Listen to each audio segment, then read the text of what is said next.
my friend and my brother. Put your hands together for Christian Winner. Gentlemen. So I'm none of the things he just said. I'm none of those things. I used to think it. Okay. I did. I used to think it. I started preaching at 14 years old. By 17, I was traveling up and down the East Coast. My mom was packing my bags for me to go preach. I played high school football. I went to Germantown. I played high school football on Friday night. My mom would pack a bag. I'm on somewhere to go preach, right? I did all these things. I wound up pastoring churches. I started about 9 of them. I went around the world, everywhere from Germany to the UK to Africa, and I did all this stuff. And everybody said, oh man, that's decent, right? None of it counts. None of it matters. None of it matters. Because I didn't find out who I was. I didn't find out who I was until May 15th, 2022, when I was living in a 7-bedroom house in Huntington Valley, and I ran out of money. And I had to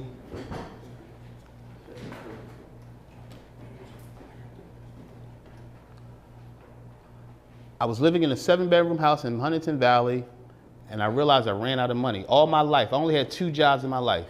I was a school teacher last year, I'm a principal this year. All my life, I've never received a check. My life has been by faith. If God didn't provide it, I didn't have it. I lived my life trusting God to help people, and that's what I did. And so here I am, I think I made it.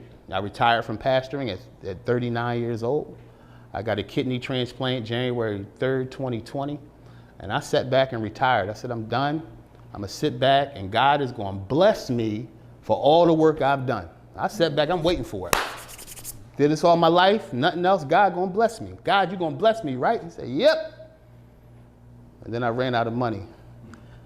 And I had to call the guy I had the house from and say, hey, I don't have no money. And I'll be out of this house May 15th. I moved that whole house by myself because I was embarrassed that I lost it. 7 bedrooms. I ain't had nowhere where my kids was gonna go. What was I gonna do? No, time out. Here I am, I'm the man. I done traveled the world. I done got ordained bishop. I'm the guy. Guess what? Life don't give a damn whether you think you the guy. Life will prove whether you a man or not. You can walk around with your chest out, I'm a man. Life will prove whether you right or wrong, right? And life will check you in places. You know what? When life checks men, when the applause stops. When the applause stops for all the good you've done, and you got to face life on your own with nobody to blame. I'm gonna tell you when you know you're a man, when you stop blaming people for where you've been and what you've gone through. You can't check your manhood until you stop blaming people for the things that have happened in your life. That's the facts. So here I am, May 15th, 2022. And, I found out you gotta have money to be broke. You gotta have money to be broke. Now listen, if you got a house full of stuff and you about to leave it, you gotta have money to figure out what you're gonna do with the stuff you got in the house. I didn't have no money to be broke.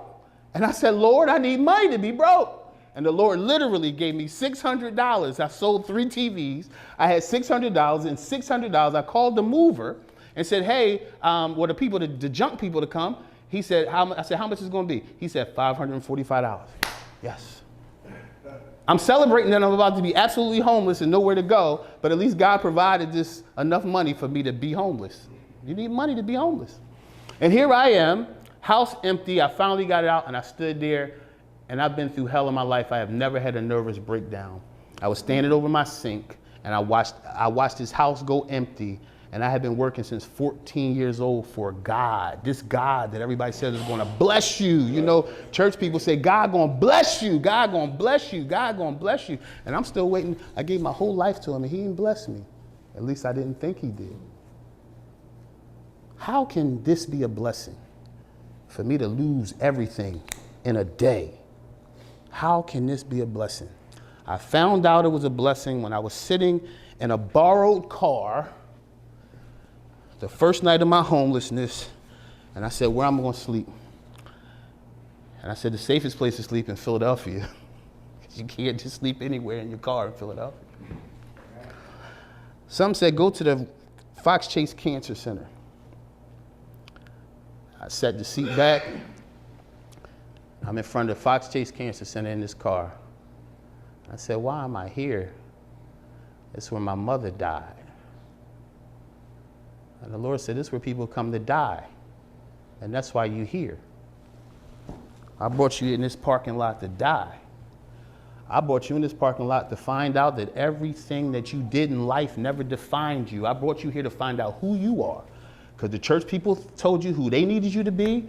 Your kids told you who they needed you to be. Your wife told you who she needed you to be. You was everything for everybody globally.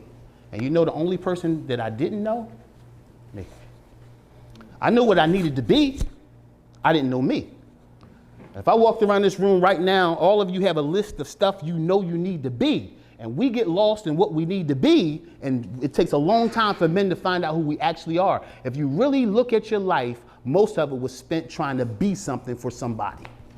Be what they needed, be what they required. Whether it was a shorty, whether it was your kids, whether it was a whore for the night, you had to be something. Why do you think the biggest selling medicine in the country is Viagra? No, let's go deep. Let's go deep. Viagra don't just make your dick hard. Viagra strokes your ego. We men or not? We men? Yeah. We men in this room? Yeah. That pill sells heavier than anything else. In fact, a man can be sick and need diabetic medicine. He'll choose Viagra first. You know why? You know why? Y'all know why. You know why? Because I gotta be something. I gotta prove I can do something.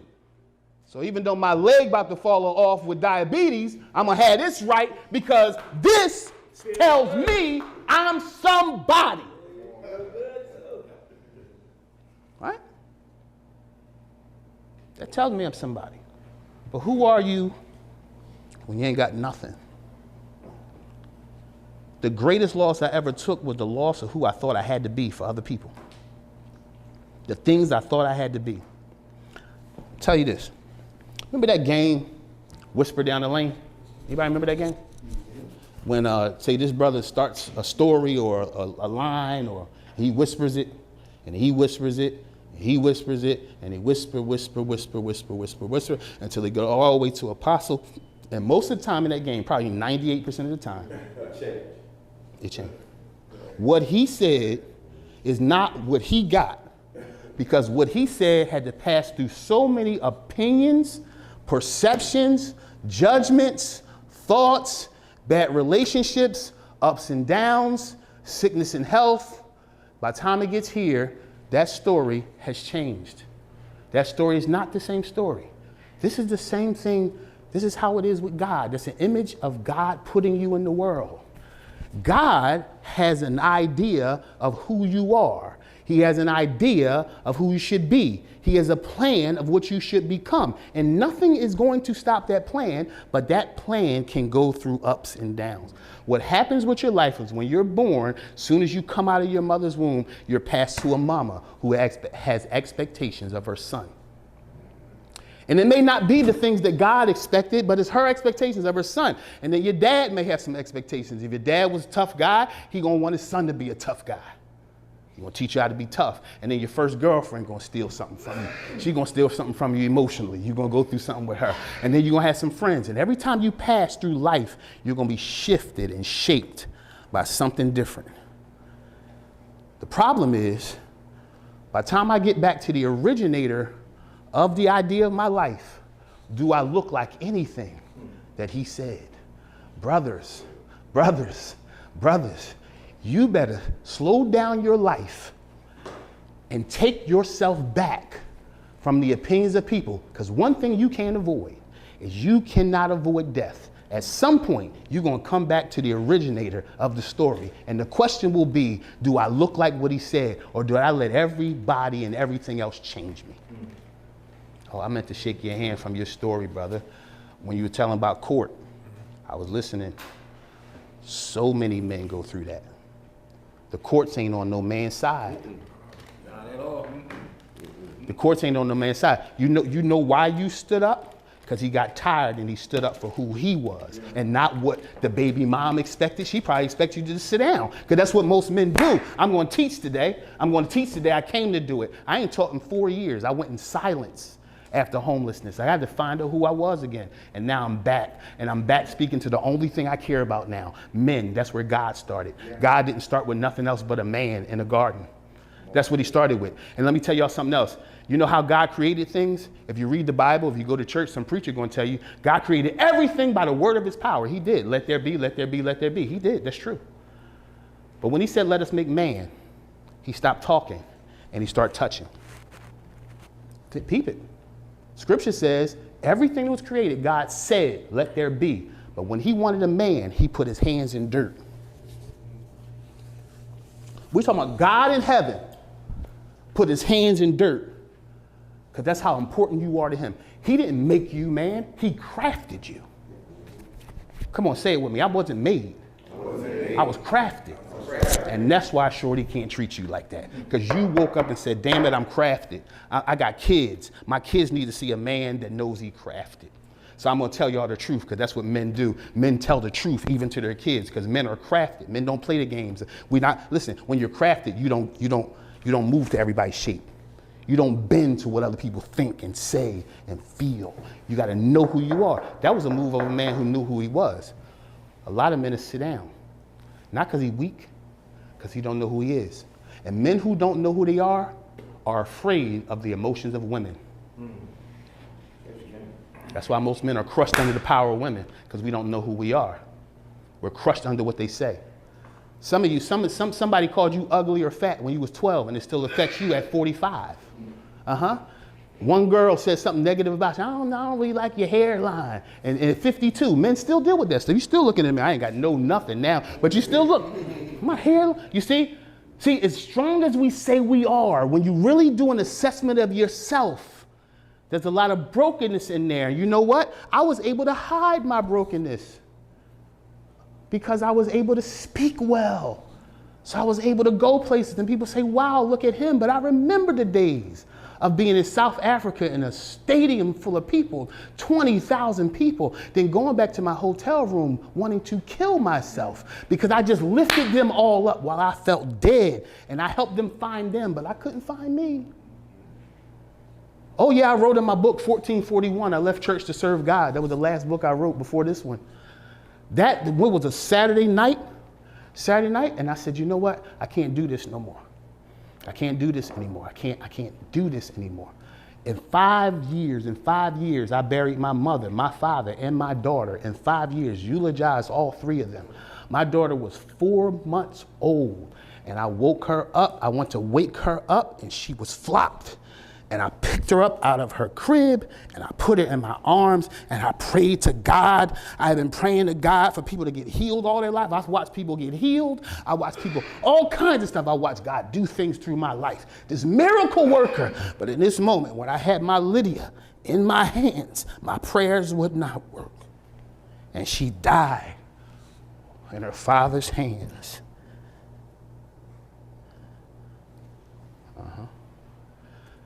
4 months later,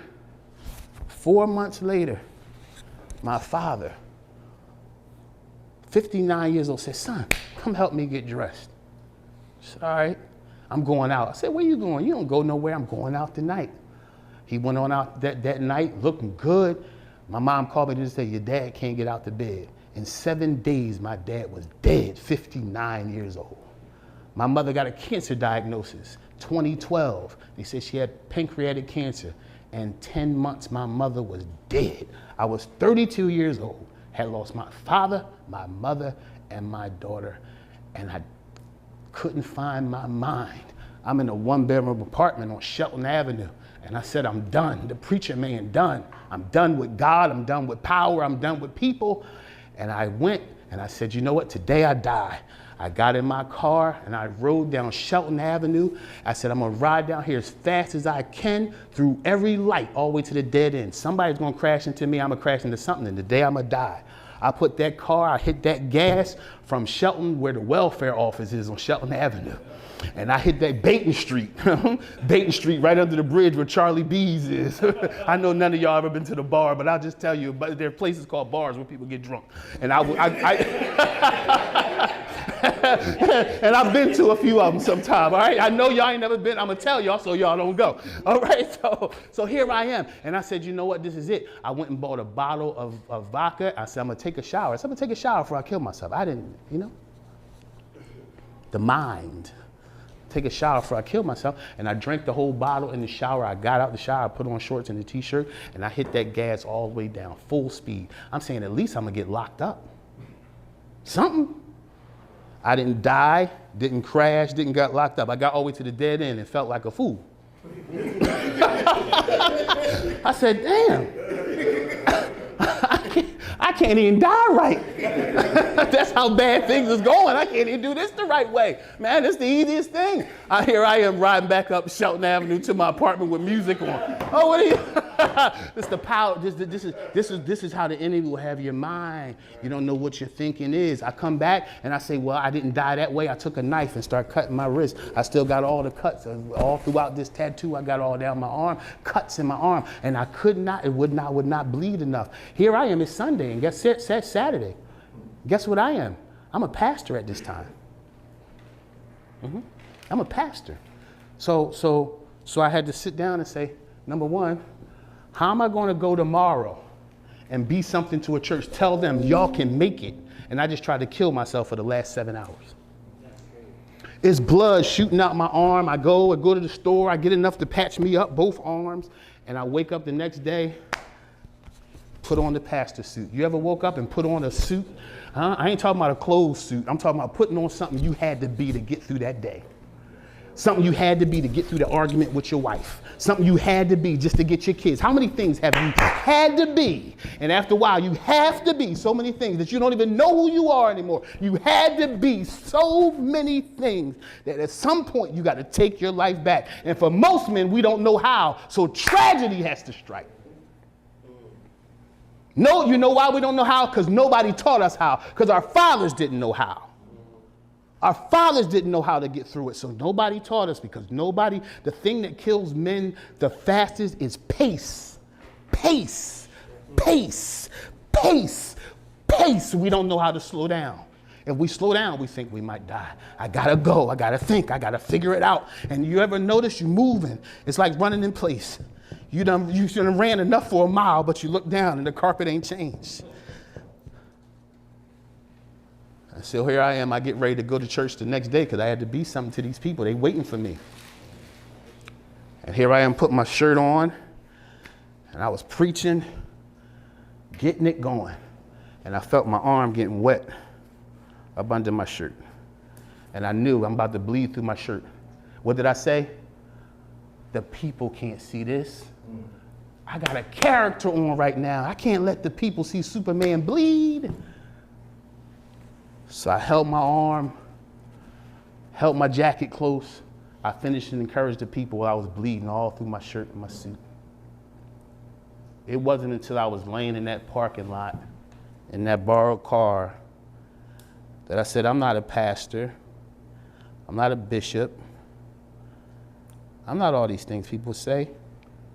I'm just Christian. That's when I found freedom. Just being Christian. Just Christian winners. Just Christian winners. You owe it to yourself to just be you. Y'all hear me? Yeah. You owe it to yourself. You owe it to yourself to just be you. Because I'm going to tell you, y'all know it's true. Half the people in your life don't know who you are. So people coming to you, I know you smirk inside, please. You know the 3 pieces of Cheerios that I gave you, you don't know me. And another thing about us men, even if they do know us, we 5 and 6 different things anyway. Oh, you thought you thought you knew me? And look, this is the thing. When somebody really do get to know you, you run. How many good women have you left because she got to know you? You'll walk away from a good woman just because you know you. You'll stay with a whore because she'll never know who you are. It's more comfortable for men for us not to be known.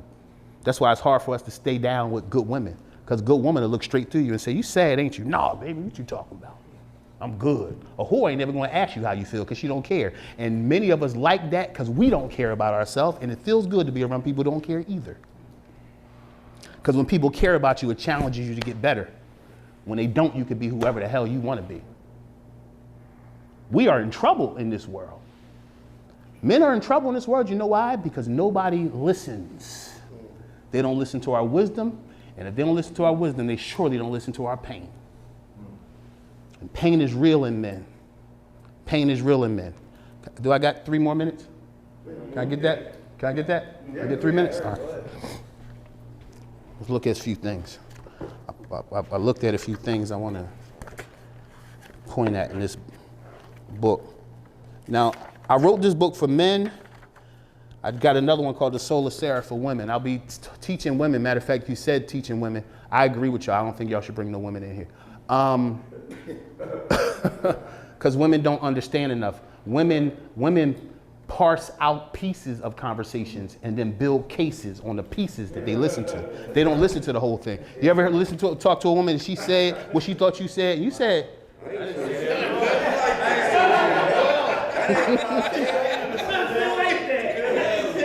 Right? They ain't what, right? And so that's the thing. That's the thing. And that's why it's hard for women to be around. But you know what will allow women to be around and be, at some point we will come together, but it will be not because 2 people are healed. Yes. Togetherness happens when 2 people are vulnerable. Yes. Not when they heal, when they're vulnerable. And one thing we ain't is vulnerable.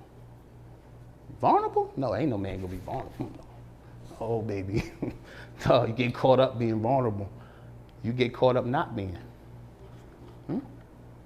You know the buildings that tornadoes take down? The ones that have no sway. You talk to any architect. They build buildings now with sway so that when big storms come, you wouldn't believe, but if you watch, that building will sway. They build buildings like that now so they don't fall down. They build a building vulnerable to storms so it doesn't crash. The man who says, I'm 10 toes down, you're going to break them damn toes because that wind going to blow you over. I promise you it will. You better have some elasticity to your life as a man. If you don't, being this, that's not manhood. That's not manhood. This proves that you learn how to hold pain. That's all that proves. Let me go into this right quick. I got 5 chapters in the book. All the things we try to be. 2nd chapter, the fog of opportunity. 3rd chapter, connections we forge from fear. Chapter 4, the humble lion hunts himself. Chapter 5, rediscovering home.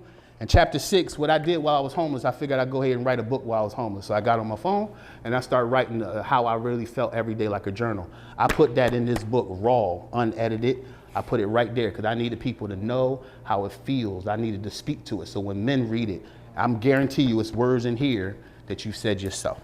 Let me hit a few of these points.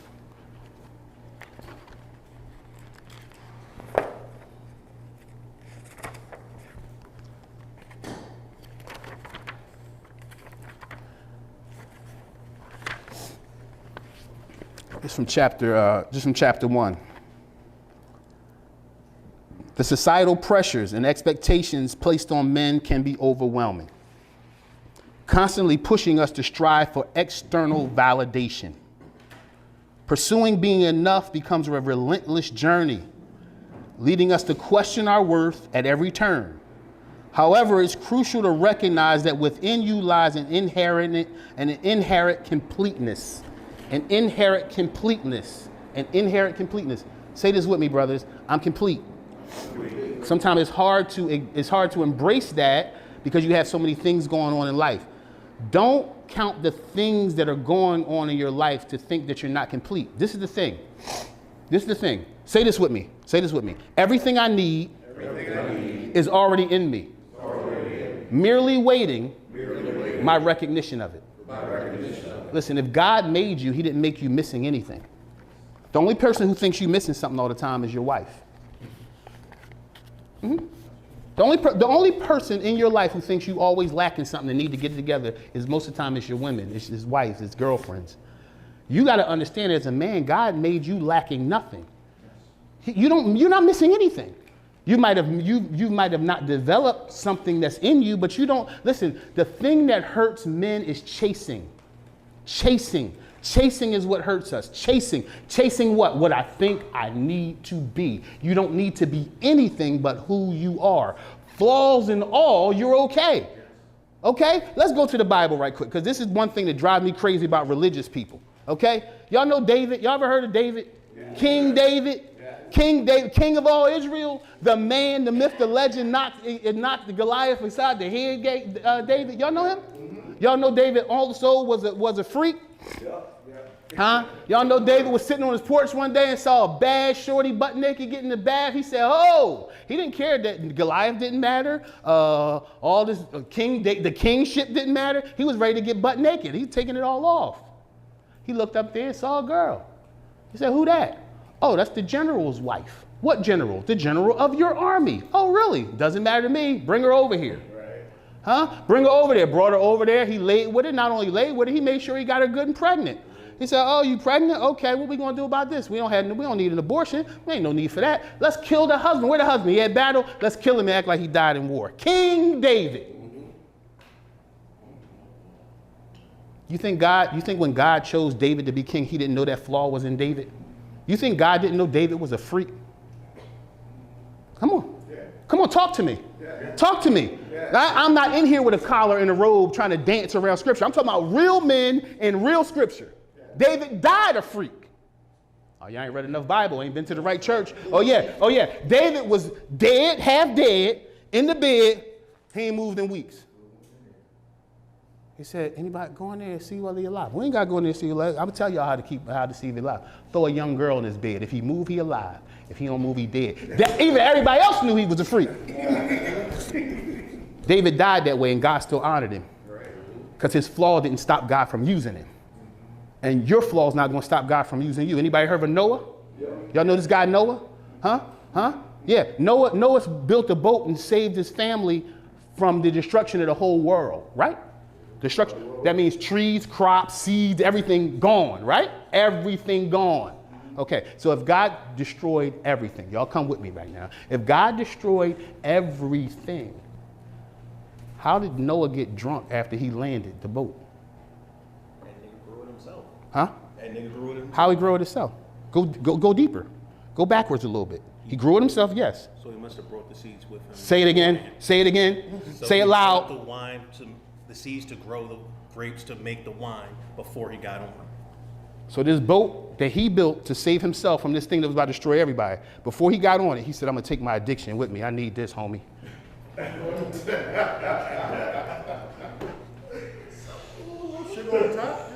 Because if he didn't take it with him, where did he get it from? You know why? Because sometimes even though you're going to change your life, even though you're on the road to change your life, every now and then there's still something you think you need to make it on your journey to make it. Now, I've smoked marijuana before. I know none of y'all have ever done it, so I'll say me, I've done it. Don't do it. It's a drug, okay? But I've smoked it before, right? But there was a time where, no matter where I was going, we going to the park, I need my weed. I can't go anywhere without I need it, right? So I was going to puff some on the way. I was going to go somewhere because it was my way of being able to have a good time. I couldn't connect to the good times without being high. I was too stressed out. It was places I wasn't going without it. Noah had the same issue. He said, even though I'm about to be free, I'm still going to bring a little bit of my bondage because I understand bondage. I don't understand freedom. I don't understand freedom. I understand bondage. So he took a little bit with him. Men, the point I'm making to you today is that at some point, you got to find you. And if you're writing, write this note down. You got to find you. And you have to not apologize for it. Say it again. You have to find you, and you have to not apologize for finding yourself. Do not apologize for finding yourself. Do not apologize for finding yourself. Write this down. My true strength lies in my authenticity. True strength lies in authenticity.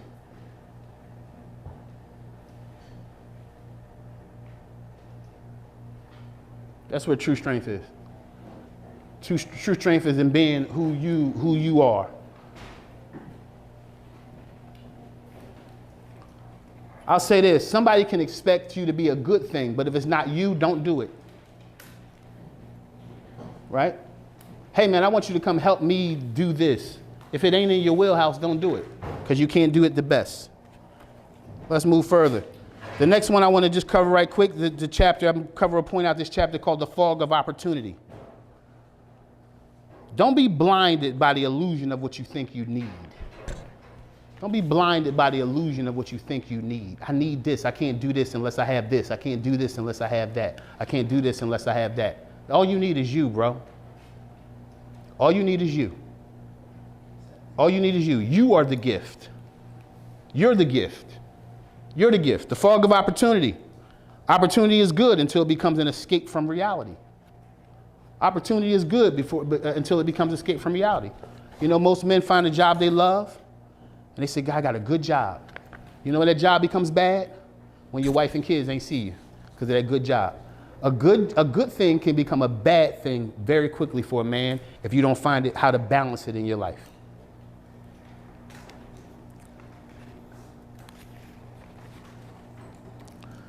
This is the big one. Connections we forge from fear, whether it's born out of desperation, loneliness, or craving.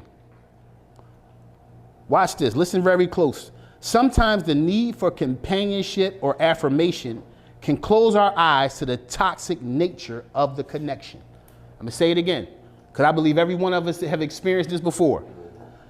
The need or the lust or the lack of companionship or affirmation will make you close your eyes to not see the toxic nature of who you're connecting with. I'm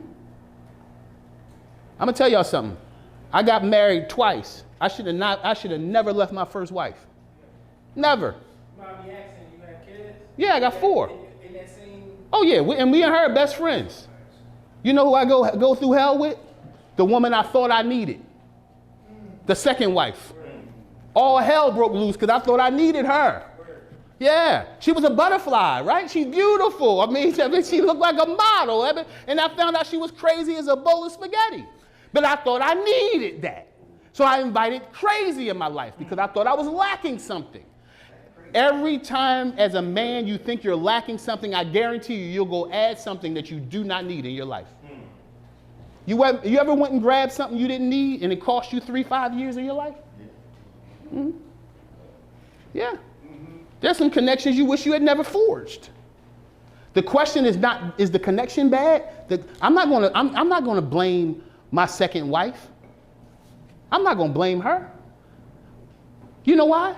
Because I knew she was crazy one morning. We woke up in California. We woke up in California on the beach. And she woke up and she looked at me like she wanted to kill me. And I said, that's a funny look.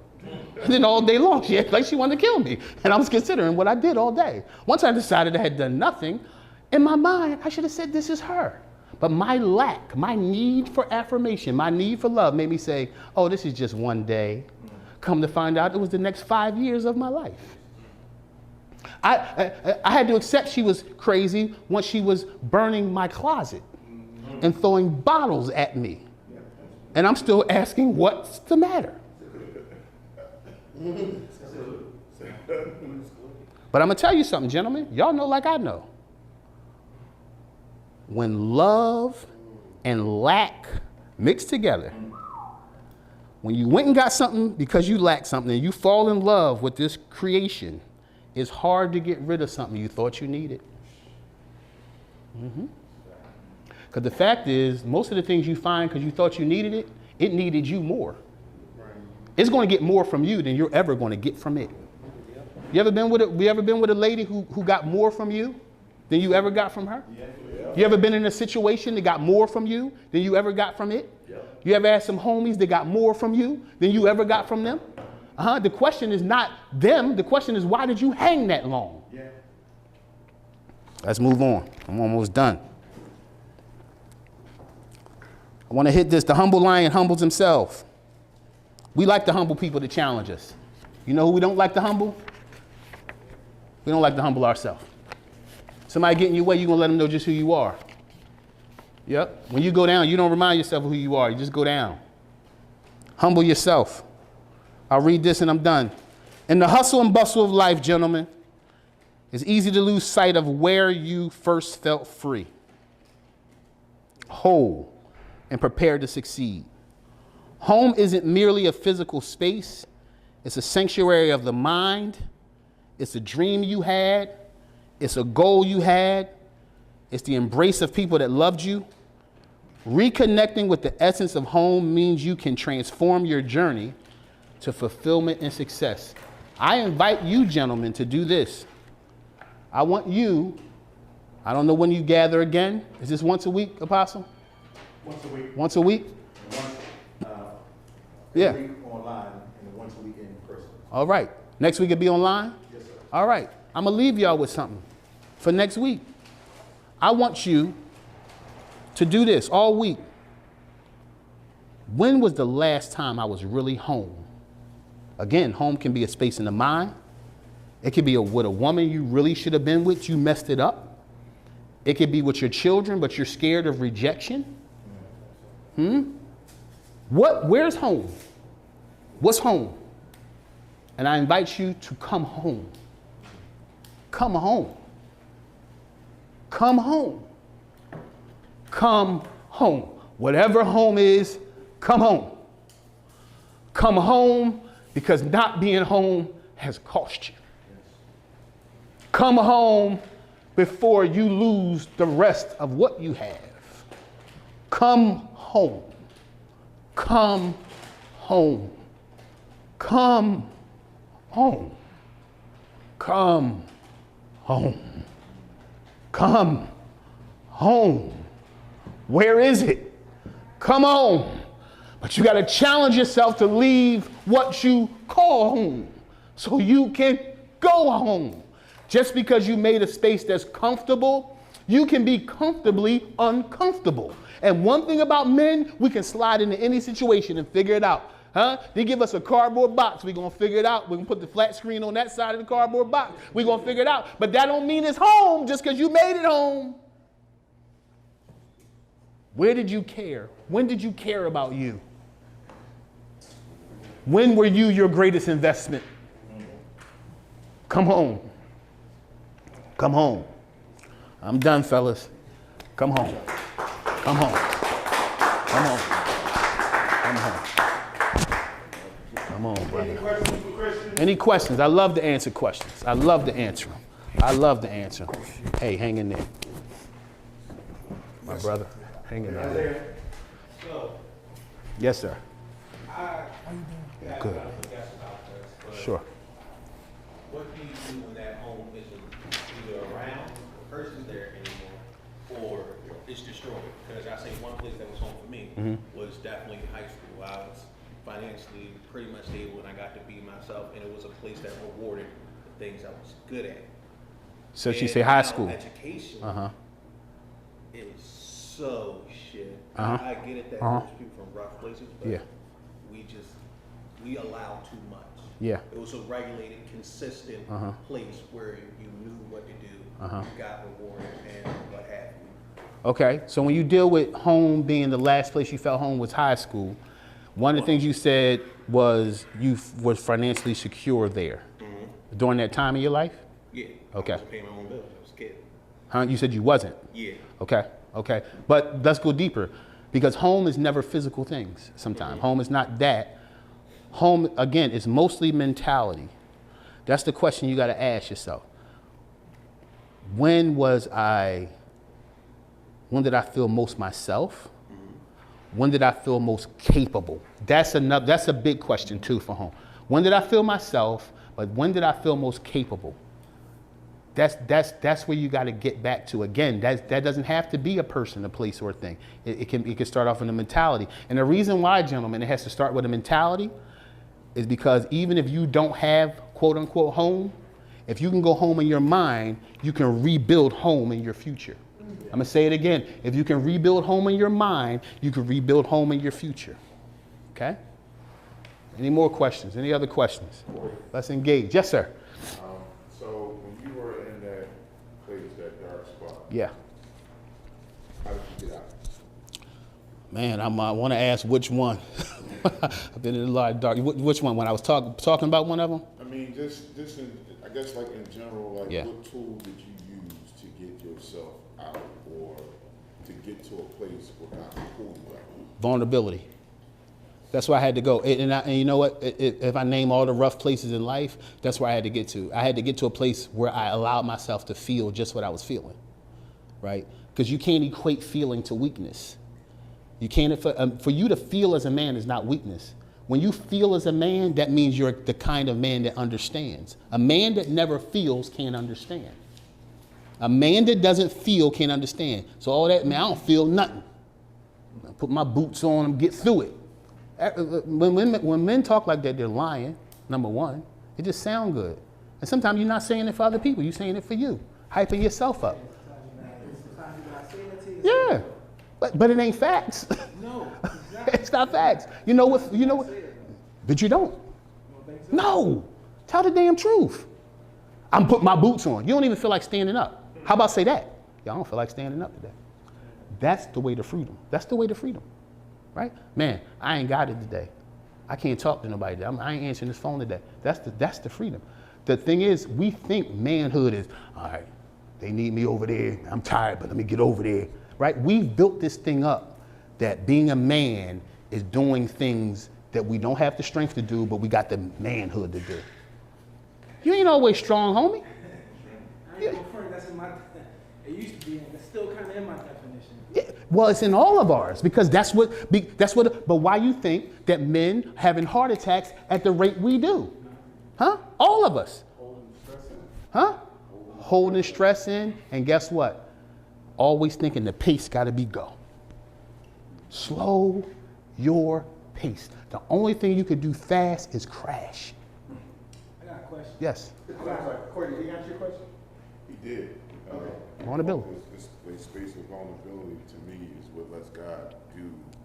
Now he can work for me. It ain't you. It ain't you trying to be God. It's you opening up to let God. And that's the thing. I had to let God. I mean, listen, my first teaching job, 2022, I was living in the car. Thank God that somehow I kept my Planet Fitness membership, right? So I go take a shower and then go to the school to teach these very rich kids. And I was going back to my car. They had no clue. Until the 8th grade, I built such a relationship with them. We want you to be our graduation speaker. Okay. So I stood up on the stage in front of all these rich folks and said, I've been teaching your kids homeless. Huh? Yeah. See, and I was the best teacher in the school, no rap. And that's not because I'm a good teacher, it's because I'm a people person. I'm a people investor. I love people. So the kids love me, the whole school. I'm kicking it with the lunch lady, I'm sweeping with the janitor. I'm cool with everybody. And I stood up there and he was hungry and homeless in the car with COVID. Yeah. I'm in the car dying. I'm gonna die with COVID. Here I am, who am I call? The homeless doctor? Hey God, get me through this. Hey God, I'm in the car breathing like, hey God, get me through this. Yeah, man. I gave it all I had regardless. But then I realized that wasn't heroic. Heroic wouldn't have been to tell somebody, man, I'm hungry. We don't see that as heroic because they told us, don't tell nobody you down. If I don't tell nobody how I'm down, how am I get up? How am I get up? I got a question. Yes, sir, please. Off of what Corey was saying. Yeah. I know a few individuals, some family members. They're not religious, but they in some crazy spaces mentally. You know what I'm saying? You can almost talk to them and they start crying. You know what I mean? Two males I'm specifically talking about, older men, did some time in jail. just as advice, you know what I'm saying? Because I can sometimes feel their pain. Yeah. Where can I tell them to go if they not into even religion? Like, or how can I, you know, because I talk to them, I give them all the advice in the world for the past decade, but, you know, they go to jail. They actually look better when they come home from jail. And then it just stuff unfold the wrong way, you know what I mean? So, like, if they not religious, how do you know what I mean? How do you? Man, if they was religious, sometimes certain churches and mosques is the most dangerous place to be. Spaces don't make you safe. Huh? Spaces don't make you safe. You know how many boys get molested in church? And I ain't talking about the Catholic Church. Come on. Listen, spaces is heart connection. Spaces is heart connection. It's not places. It's heart connection. I mean, in a relationship with God. Bro, the relationship with God has nothing to do with a church, has nothing to do with a pastor, has nothing to do with a choir. I'm gonna prove it to you. If you walk down the street right now, if I ask some of y'all, hey, what's your relationship like with God? You know what most people gonna say? I ain't been to church in a while. I ain't asked you nothing about church. See, we've merged God with church. We haven't merged God with freedom. God is freedom. If sitting in a box with a strap around my neck, calling myself a deacon, and I'm beating my wife at the same time and nobody say nothing to me, that's religion. Huh? Yeah. So with those brothers, number one, you talk to those guys for 9 and 10 years, this the thing. Men listen. Men don't respond fast. Women respond fast. Hey, shorty, go do this. All right. Men don't respond fast. Don't mean we don't listen. That's why we get on women's nerves, because they think that we're going to do what they do. So they say, oh, we don't move like that. That's not how men move. We listen, and then we parse out what we feel is truth, and then we build a truth, right? Which is not always good, because sometimes we just need to accept the truth. Huh? But yes. Don't think those men aren't listening. Don't think that. Men, one thing about men, all of us have a sanctuary in our mind. And we are the preacher. We are the choir. We are all those things in our mind. What we need is guys like you, guys like Apostle, guys like all of you to be able to speak to other men, speak to the sanctuary in their mind. And they may not stop what they're doing right then, but men hear that voice. Trust me. We all know that. You are doing a good work, right? The Bible says some plant, some water, God gives the increase. So your conversation might not lead to their freedom, because you might just be the planter. Somebody else might be the waterer. Somebody else might be the harvester. But don't think you haven't done a good job because you didn't harvest, because you might have watered better than anybody. It's tough to see. I know, but that's what I'm telling you, right? You got to know that you play a role. You might just be breaking up the ground. It's a lot of things that go with planting. You break up the ground. You got to seed it. You got to weed it. You got to do a lot of things. Your part is done well. In fact, your part is the hardest part. The part where it feel like they're not listening, that's the hardest part. Because somebody gonna catch them 10 years from now and they gonna go be a millionaire. And it's like, but they was the harvester. You're doing a good job. Yeah, I just wanted to reconfirm a lot of stuff that you were saying. But first, like, if they're not in a space to be vulnerable, they won't be able to have that awakening. So the pace is the #1 killer of men. My father's space is what killed him at an early grade. So I was doing a lot of the same things he was without knowing it, because he wasn't taught. He didn't have a dad. I wasn't taught. There you go. I lost my #1 figure. So I'm Max, and boom, I hit a wall, speed, didn't know it. Didn't know a lot of things. And certain things that I seen some of my family pulling on, I'm like, hold on. I'm like, sorry, I can't let y'all kill me the way we unfortunately killed him. Yeah. So I'm like, hey, I'm getting therapy. I need to work on myself. And sorry, I can't talk to y'all. I can't be around y'all. Yeah. And I'm not sorry. Like, this is something I need for me. Yeah. It's been a thing that's been going through generations. Yeah. On that side. So I'm like, hey, I got to come around to wholeness to make sure I'm cool. Yes. But after that, once I became vulnerable, unfortunately, I had to break down where I had nothing left.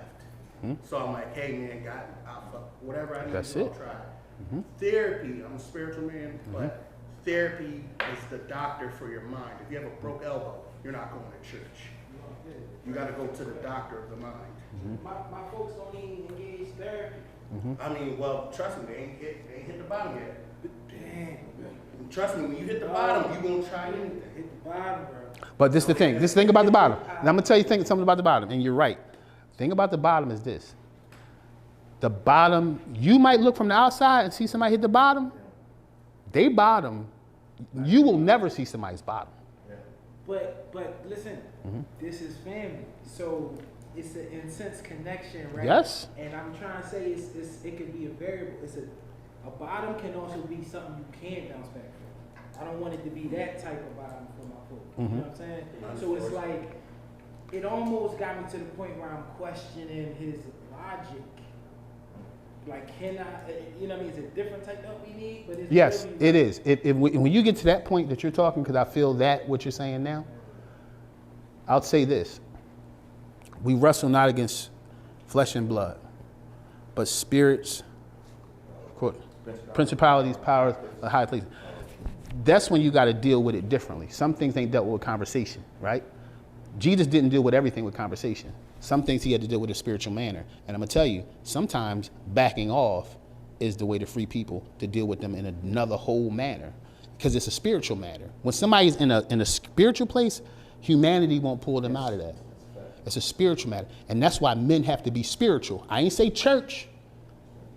I said spiritual. Spiritual is to connect to something above this world.